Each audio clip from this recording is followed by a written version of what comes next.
ಮೈಸೂರು ಅರಮನೆ ಅಂತ ಫೇಮಸ್ ಆಗಿರುವ ಈ ಅರಮನೆಯ ಹೆಸರು Ambavilas.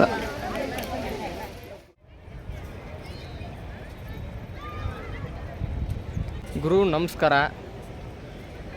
Welcome to palace city of Karnataka.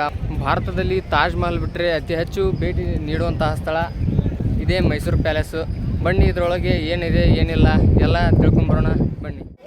10 ರಿಂದ 5:30ವರೆಗೂ ಈ ಪ್ಯಾಲೇಸ್ ಓಪನ್ ಇರುತ್ತದೆ. ಬನ್ನಿ ಒಳಗಡೆ ಹೋಗೋಣ. ಈ ಟಿಕೆಟ್ ಕೌಂಟ್ರು. ಇಲ್ಲಿ ಮೈಸೂರಲ್ಲಿ ತಯಾರಾದಂತಹ ಸಾಮಾನುಗಳು ಇಲ್ಲಿ ಮಾರಾಟಕ್ಕಿವೆ. ಮೈಸೂರು ಪ್ಯಾಲೇಸ್ ಅಂತ ಕರೆಯಲ್ಪಡುವ ಈ ಅಂಬಾವಿಲಾಸ ಪ್ಯಾಲೇಸನ್ನು ನಾಲ್ವಡಿ ಕೃಷ್ಣರಾಜ ಒಡೆಯರು ನಿರ್ಮಿಸಿದ್ದಾರೆ.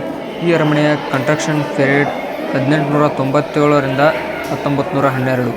ಚಪ್ಪಲಿ ಹಾಕೊಂಡು ಅರಮನೆ ಒಳಗೆ ಬರುವ ಹಾಗಿಲ್ಲ, ಚಪ್ಪಲಿಯನ್ನು ಹೊರಗೆ ಬಿಟ್ಟು ಬರಬೇಕು. ನಾವು ಕೂಡ ಹೊರಗಡೆನೇ ಬಿಟ್ಟು ಬಂದಿದ್ದೀವಿ. ಅರಮನೆಗೆ 4 ಗೇಟ್ಗಳಿದ್ದರೂ ಸಹ ನಾರ್ತ್ ಮತ್ತು ಸೌತ್ ಗೇಟ್ ಮಾತ್ರ ಓಪನ್ ಇರುತ್ತದೆ.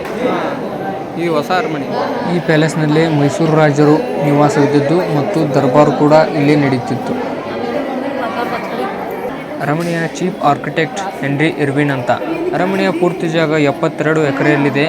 4 ಎಕರೆಯಲ್ಲಿ ಅಂಬಾವಿಲಾಸ ಪ್ಯಾಲೇಸನ್ನು ನಿರ್ಮಿಸಲಾಗಿದೆ. ಈ ಅರಮನೆಯನ್ನು ಇಂಡೋ ಸಾರ್ಸನಿಕ್ ಶೈಲಿಯಲ್ಲಿ ನಿರ್ಮಿಸಿದೆ.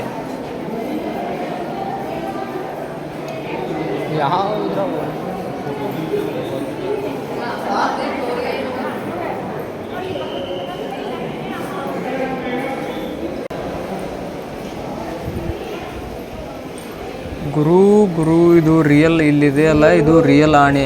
ಇವಾಗ ನೀವು ನೋಡ್ತಿದ್ದೀರಲ್ಲ, ಇದು ರಿಯಲ್ ಆನೆ. ಅದು ಕಣ್ಣು ಮತ್ತು ಇದು ದಂತ ಮಾತ್ರ ಆರ್ಟಿಫಿಷಿಯಲ್ಲು, ಉಳ್ಕಿದ್ದೆಲ್ಲ ಇದು ರಿಯಲ್ಲು.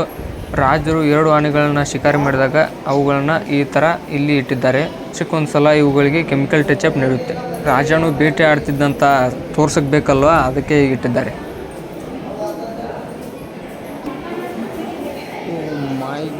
ಗುರು ಇದು ಕೂಡ ಅರಮನೆಯ ಮೇನ್ ಅಟ್ರಾಕ್ಷನ್. ನೋಡಿ ಲೈಟ್ಗಳನ್ನೆಲ್ಲ ಹೆಂಗೆ ಹಾಕ್ಯಾರೆ. ನೀವು ನೋಡ್ತಿದ್ರಲ್ಲ, ಇವೆಲ್ಲ ಪೇಂಟಿಂಗ್ಸು. ಇವೆಲ್ಲ ಕಲ್ಪನೆ ಮಾಡಿ ತೆಗೆದಂತಹ ಚಿತ್ರಗಳೆಲ್ಲ. ಇವೆಲ್ಲ ಮೊದಲು ಬ್ಲ್ಯಾಕ್ ಆ್ಯಂಡ್ ವೈಟ್ ಇದ್ದು, ಇವುಗಳನ್ನು ಈಗ ಕಲರ್ ಮಾಡಿ ಇಲ್ಲಿ ಹಾಕಿದ್ದಾರೆ. ಇಲ್ಲಿರುವ ಯಾವ ಚಿತ್ರಗಳನ್ನು ಕಲ್ಪನೆ ಮಾಡಿ ತೆಗೆದಿಲ್ಲ, ಇವೆಲ್ಲ ಒರಿಜಿನಲ್ಲು. ಆ ಕಾಲದಲ್ಲಿ ತೆಗೆದಂತಹ ಎಲ್ಲ ಬ್ಲ್ಯಾಕ್ ಆ್ಯಂಡ್ ವೈಟ್ ಫೋಟೋಗಳನ್ನ ಇಲ್ಲಿ ಕಲರ್ ಮಾಡಿ ಹಾಕಿದ್ದಾರೆ. ಈ ಚಿತ್ರಗಳನ್ನೆಲ್ಲ 6 ಜನ 13 ವರ್ಷ ಪೇಂಟ್ ಮಾಡಿದ್ದಾರೆ. ನೀವು ನೋಡ್ತಿದ್ರಲ್ಲ ಈ ಕಂಬಗಳು, ಇವೆಲ್ಲ ಐರ್ಲ್ಯಾಂಡಿಂದ ಇಂಪೋರ್ಟ್ ಮಾಡಿಕೊಂಡಂತಹ ಕಂಬಗಳು.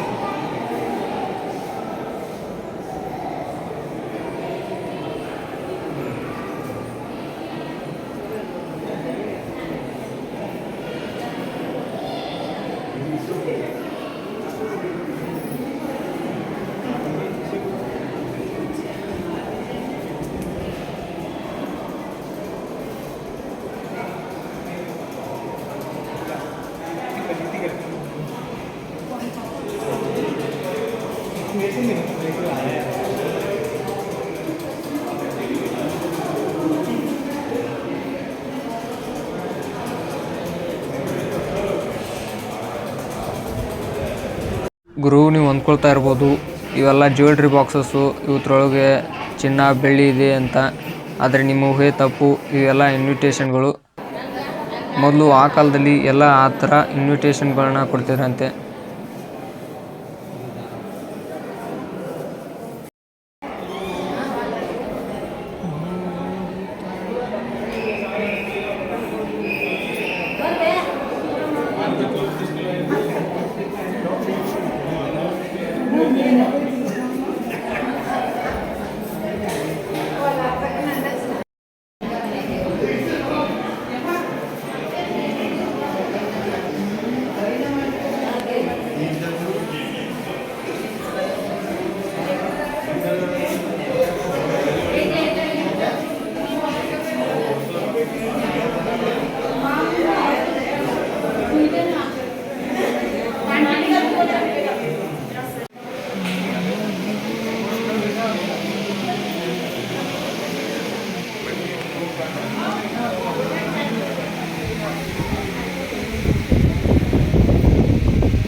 ಗುರು ನಮಸ್ಕಾರ ನಮಸ್ಕಾರ. ಇದು ನಾನು ಗುರು. ಇದು ಮೊದಲಿನ ಡ್ರೆಸ್ಸಿಂಗ್ ರೂಮು. ಇದು ದಸರಾ ಪೇಂಟಿಂಗ್ ವಿತ್ ಒರಿಜಿನಲ್ ಆನೆ ದಂತದ ಫ್ರೇಮು.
ನೀವು ಇಲ್ಲಿ ನೋಡ್ತಿದ್ದೀರಲ್ಲ, ಇವೆಲ್ಲ ರಾಜರು ಬೇರೆ ಬೇರೆ ದೇಶಕ್ಕೆ ಹೋದಾಗ ಆ ದೇಶದವರು ಕೊಟ್ಟಂತಹ ಗಿಫ್ಟ್ಗಳಿವು.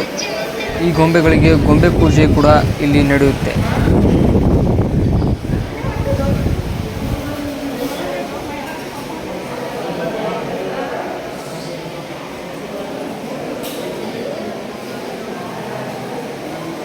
ಗುರು, ಇದೇ ಚಿನ್ನದ ಅಂಬಾರಿ.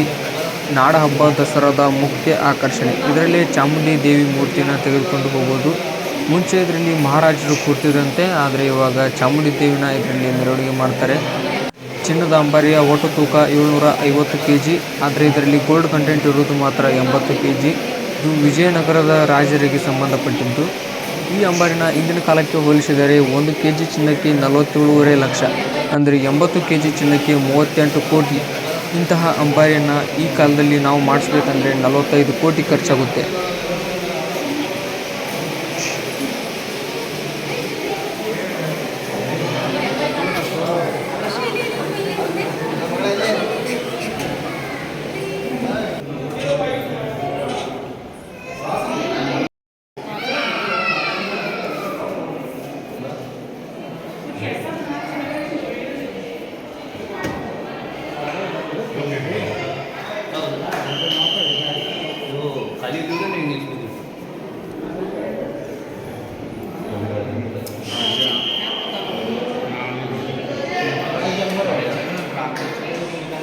ಇವರೇ ರಾಜ Nalvadi Krishnaraja Wadiyar.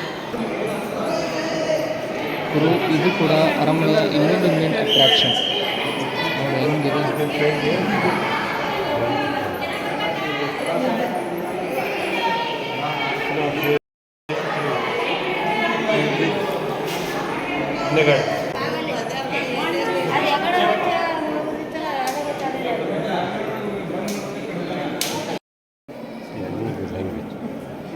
Two pictures, not even one, not even by mistake. Two pictures.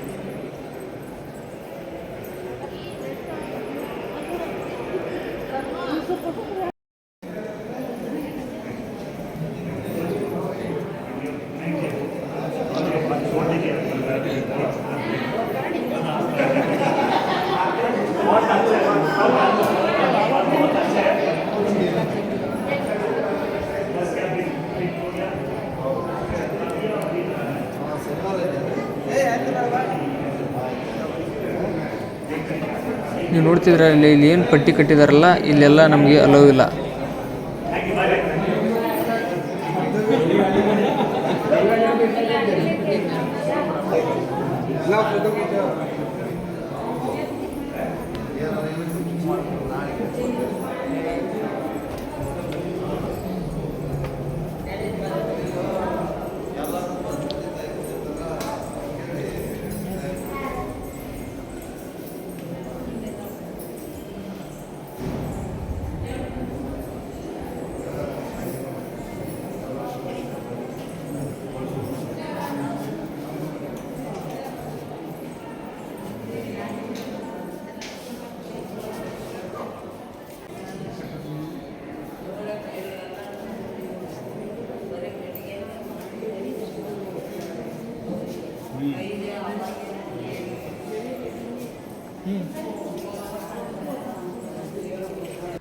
ಇಲ್ಲಿ ನೋಡಿ, ಇದು ಬೆಳ್ಳಿಯ ಬಾಗಿಲು. ಇನ್ನೊಂದು ಈಚೆ ಕಡೆ ಇದೆ, ಅದು ಕೂಡ ಬೆಳ್ಳಿದು, ಆದರೆ ಅದನ್ನು ತೋರ್ಸೋಕ್ಕಾಗಲಿಲ್ಲ.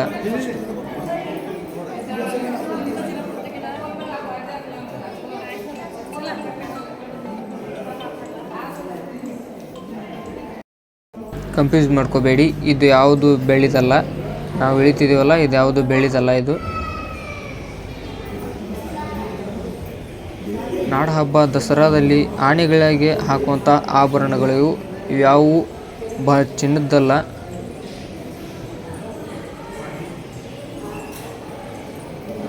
ಇವೆಲ್ಲ ಆನೆಗಳ ಆಭರಣಗಳು ಮಾತ್ರ, ಇವ್ಯಾವು ಚಿನ್ನದ್ದಲ್ಲ.